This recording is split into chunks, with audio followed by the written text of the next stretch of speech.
What's going on, everybody? Welcome back to another video. Today I'm going to be talking about Friday the 13th Part 8, Jason Takes Manhattan. And first things first, I'm going to give you all my overall opinion. So, I've always been kind of indifferent towards this movie. There's definitely, it has, there's a few good things that it has going for it. And, like, over the years, like when I would watch this, I don't recall outright hating it, but I mean I still don't necessarily hate it, but after watching it this time, I'm gonna be 100% honest with you all. I was not a fan of this movie. I did not think it was good. It was extremely boring, and like I said, there are a few things good that it has going for it, but for the most part, I feel like there's like not there's so much, there's so many problems, and there's so many like dull, boring moments, and there's just like this movie, like the bad outweighs the good for me personally. And yeah, I just this time I was not into this movie. So yeah, unfortunately, I was not a fan. But so far, I've given every other movie in the franchise a positive review. So I would have like zero credibility if I didn't give one of these movies uh, a bad review. And I mean, I'm doing Jason Goes to Hell after this, so I'm assuming that's going to be a bad review. I've only seen that one time, and I hated it. Like, I own it.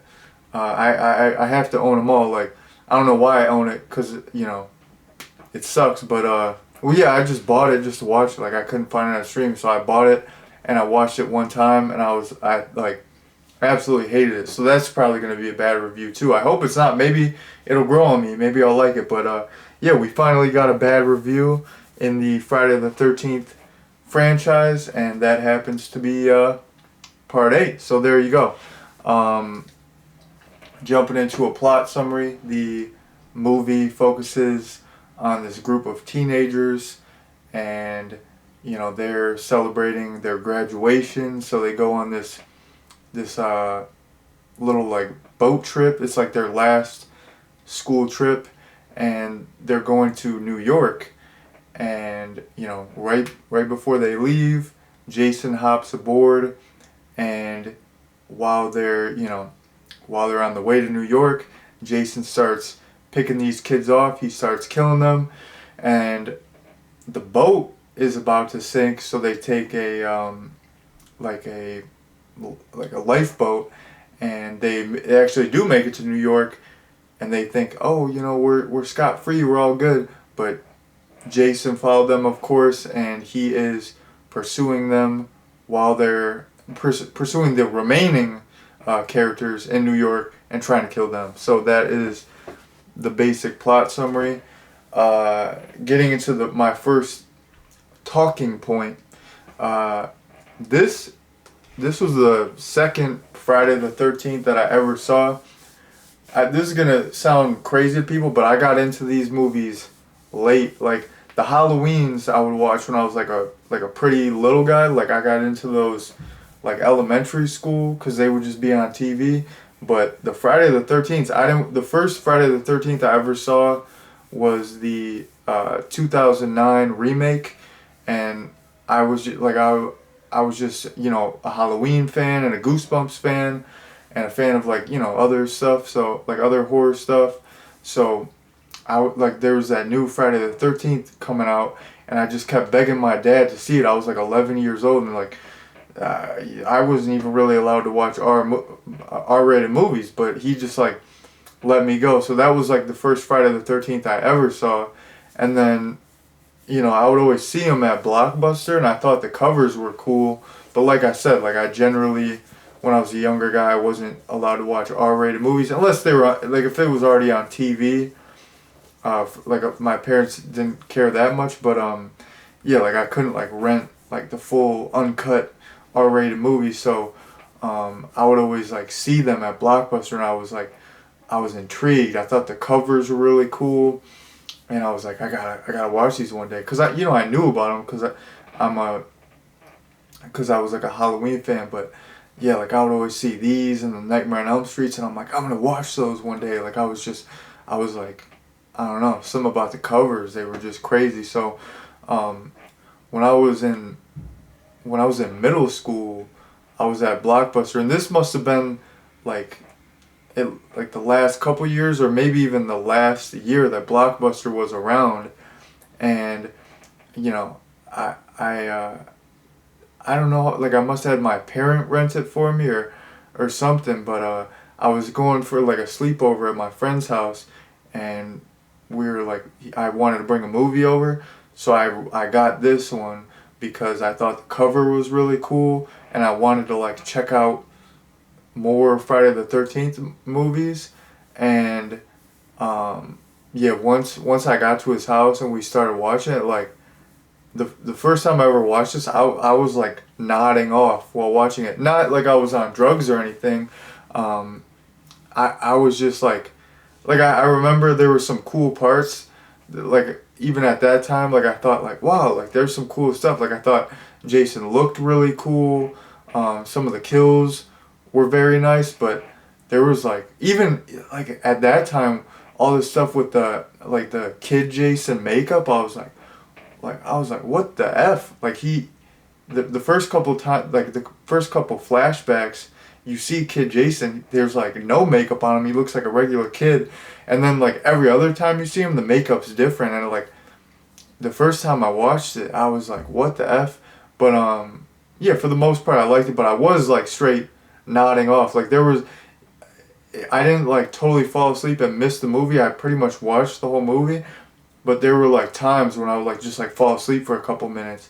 And yeah, like that's the thing. I'm gonna get into that later, but this movie, like I feel like the pacing is very slow, and this is like, I think this might be like the longest Friday the 13th in terms of duration. It's like an hour and 40 minutes, and it's like that coupled with the fact that the pacing is so slow, it's like, man, like if you're tired, like you could, this will make you like nod, like you'll like catch me at the crib nodding off, totally sober, watching Friday the 13th Part 8. Like this junk will have you sober nodding, like it's no joke. But yeah, like I don't know, I just want to get into that little backstory. This is the second one I ever saw, and it was cool. Like it was, the it was like the tail end of Blockbuster. It was like Blockbuster was, on its way out, and it was cool that I actually got to rent one of these at Blockbuster before they went out of business. R.I.P. Blockbuster. It was a beautiful store. It was good times. Like I always liked going there as a kid, but I mean shit, I like streaming and stuff now. Like I don't know. Like Blockbuster was like it's nostalgic, and it was like the coolest thing ever. But like I don't know if people say this, but some people are like, oh, I miss it. I think it was cool at the time, but like I don't miss it. Like I don't want to like have to go to a store to like rent a movie, and then I can only have it for like a certain amount of time. Like I'd rather just buy a DVD or Blu-ray, or just stream it. Like I don't know. Like that seems antiquated looking back. Like I don't know. Some people are like, I don't know. That's what, like I like nostalgic stuff. Like I'm a huge fan of nostalgic stuff. Like I'm watching 80s movies, and I do like TikTok, and I do like all nostalgia content. Like I like looking back. I'm like, damn, that was cool at the time. But well, like I mean, these movies are like older movies are still cool as day. But I don't know. I don't know. I think Blockbuster was the bomb.com as a kid. I'm glad I like got to experience video stores a little bit before they went away. But yeah, like just I like the new age better, where it's like you can get everything streaming. Like Tubi, you can get like every B movie, horror movie, weird niche horror movie for free. Like I watch a couple ads. I used to like I would just watch TV back in the day, so it's like I'm used to ads. Like I love streaming and just buying stuff. Like that's the way. But I'm going way off topic. Yeah, I just wanted to talk about my little backstory with the movie. So there you go. I was in middle school nodding off while watching Friday the 13th at a sleepover, and I think my buddy was like, what the hell? Like, why did he pick this movie? Like, I think he wasn't really into horror movies as much, and I thought, like, he was like, what the fuck? Like, this fucking sucks. Like, what the heck? Why would you pick this? But I thought the cover was really cool, and I loved the remake, so I was like, let me check some other ones out. And yeah, I picked this as the second one I ever saw. Like I said, at the time, I didn't hate it. I was indifferent. I was like, oh, that was okay. Definitely had some problems, but okay. But yeah, like watching this now, I'm like, man, this was not it. I should have picked a different one to be the second one I ever saw ever, but it is what it is. I'm rambling. This is going to be a long video. So, jumping into my next point, something that I thought was interesting is when the discount Crazy Ralph character, he's talking to the teens on the boat, and he's like, you're the last ones. Jason's going to kill you. You're the last ones. And I was just like, that's a weird thing to say. Okay, so it's like now Jason's motivation is he has to kill every teenager who exists around the Crystal Lake area. Like, since when is that his motivation? I feel like Jason's motivation has always been he's more reactive. It's like people come into his territory and he just kind of wants to be left alone. He doesn't want to be disturbed. And it's like, yeah, he probably, there is something psychologically where he wants to kill teenagers, more so than adults, because they were responsible for his drowning. They were like responsible for his mother's death. So like maybe there is something in the back of his mind where he does want to kill teenagers, but like, I don't know, that just seems out of character for Jason to like hop on a boat to New York just to kill like these specific teenagers just because they're from the Crystal Lake area. Like, I feel like Jason's like a homebody. Like, he's like me. Like, he just likes chilling. Like, he can't be bothered. Like, that's his whole thing. He, like, these teenagers come through and they're playing loud music. They're doing drugs. They're fornicating. They're just causing a ruckus, And he's just kind of like if you had like a really like old neighbor, if you had like a Karen neighbor or something, it's like, man, these teenagers, they better turn their music down. They better like leave me alone. I'm trying to read a book. That's how Jason is. Like, he's just like a homebody. He just wants to be left alone. He just can't be bothered. So it's like, why would he, like, if the kids are leaving, it's like they're out of sight, out of mind. Like, he's chilling. He just doesn't want people in his territory. Like, I just thought that was out of character. The fact that Discount Crazy Ralph was like, oh, you guys are the last ones, and he has to come and kill you, because that's his obsession. And then he's like gonna take this whole boat ride. Like, it's like, I mean, I feel like, Jason doesn't have a life, but like at the same time, like, is he really gonna, I mean, he's got better things to do than take a boat ride to Manhattan just to kill some teenagers. He could just, some teenagers are gonna come into his territory. Like, those just kill them. Like, I just feel like that was out of character, and kind of like, I was just like, I don't know. I was trying to wrap my head around it. I was like, you're losing me. You're losing me. So yeah, I don't know. They lost me. They lost me. So yeah, there you go. That's a point that I wanted to get off my chest. I feel a lot better now. I'm relieved. Jumping into another point, I kind of touched on this. What the F was up with Kid Jason in this? Like, what was up with these flashbacks? Like I said, even when I saw this when I was like a little middle schooler, like, man, I was like, back then I was like a stupid dummy. I wasn't, now, I'm a film critic, and I get really deep with it. You know, I'm real analytical. I'm joking. I'm really not. I'm just some asshole who turns the camera on. But you know, if back then, when I was like a dumb little middle schooler, I thought that the look of Jason was weird and inconsistent as a kid. Like now I'm really like, what the F? I feel like the first two times there's a flashback of Jason as a kid. He is not deformed at all. He looks like a normal, healthy kid. He looks like he could be on a sitcom or something. Like he could be on a soap opera. What the F? And then every time we do see him and he does have the makeup, it's different every time.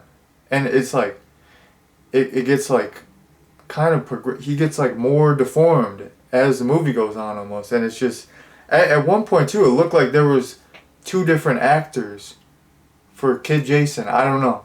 Maybe I'm tripping, but it looked like there was, like, I'm like, is that the same kid? Like, because it was like when it was like half deformed face. Like, I'm like, that the normal half looks different. Like, I'm like, I don't know. Is this a different actor? But yeah, the Kid Jason and all the flashbacks looking normal, and then the makeup looking different every time.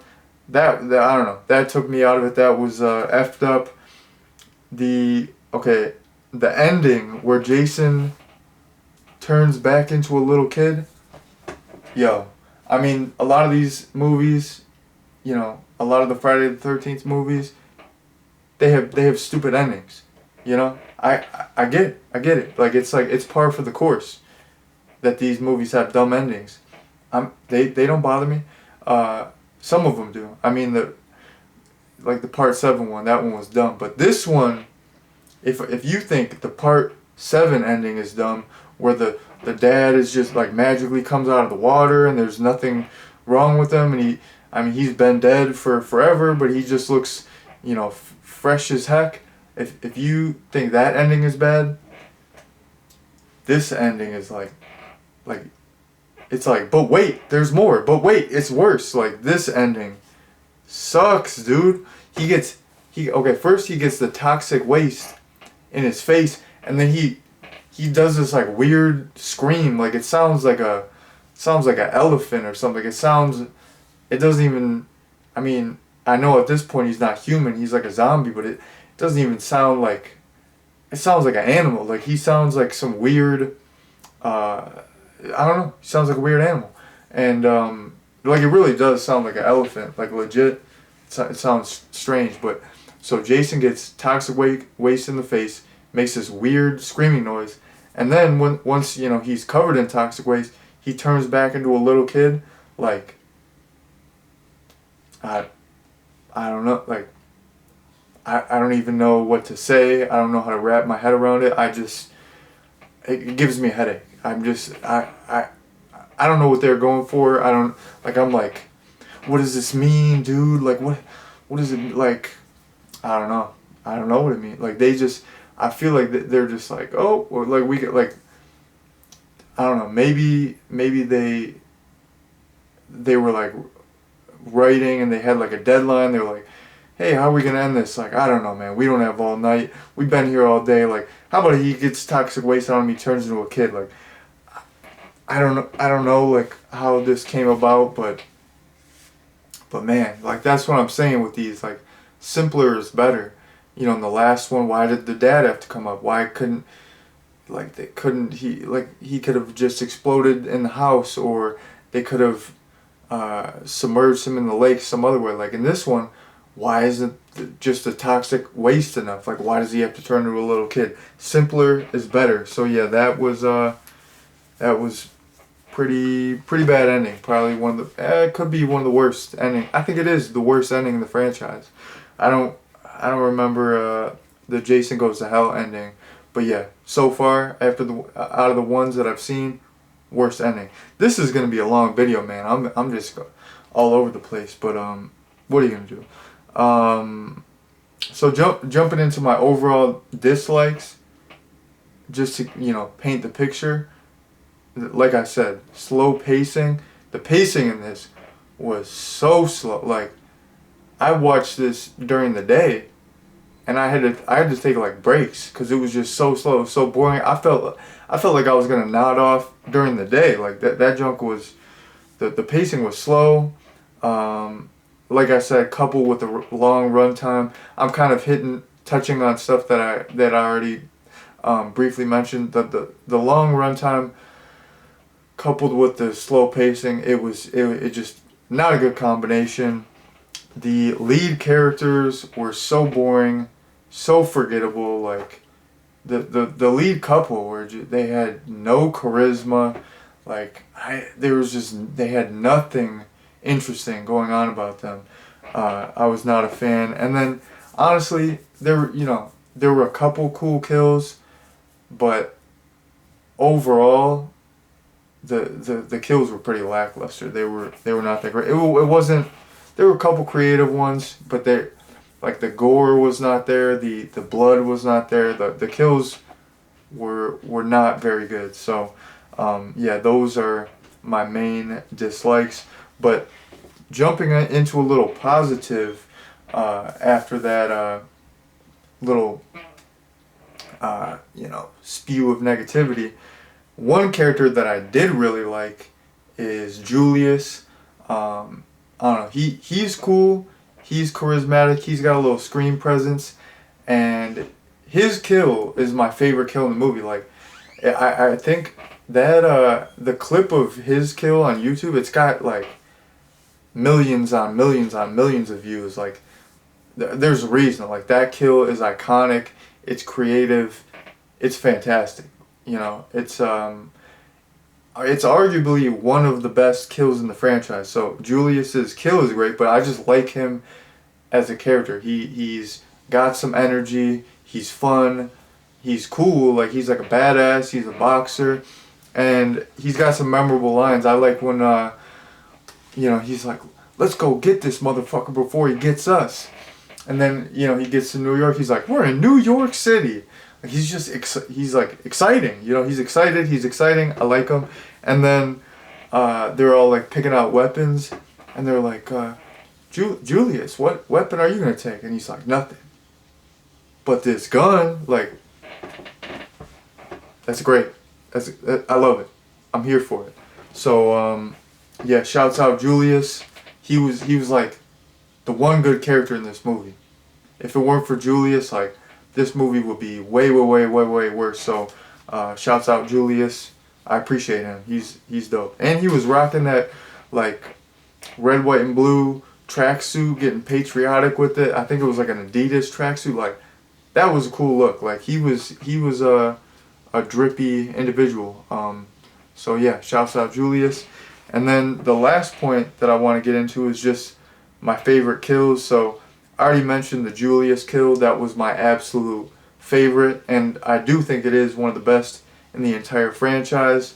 I like when the boat captain got his throat slit. That was pretty good, because like I said, a lot of these kills were not very gory. It's not like there was just like blood pouring out everywhere, but we got to see it. It was a pretty good throat slit. And then I do like the guitar kill. I thought that was just a cool concept, pretty creative. It's not really gory, like we don't really get to see, you don't see much, but I like the idea of it. So yeah, that's one of my favorites as well. So those are my standout favorite kills, and I pretty much talked about everything that I wanted to talk about. So in terms of a rating, like I said, I was really not a fan of this. I watched this, during the day, and it was like I said, I almost wanted to fall asleep during the middle of the day watching this. So I would not recommend Friday the 13th Part 8, Jason Takes Manhattan. I would watch, I would watch a different movie in the franchise. You could watch Part 6. You could watch Part 4. There's so many other choices, but yeah, I would say definitely skip this one, if unless you're going through the entire franchise like me.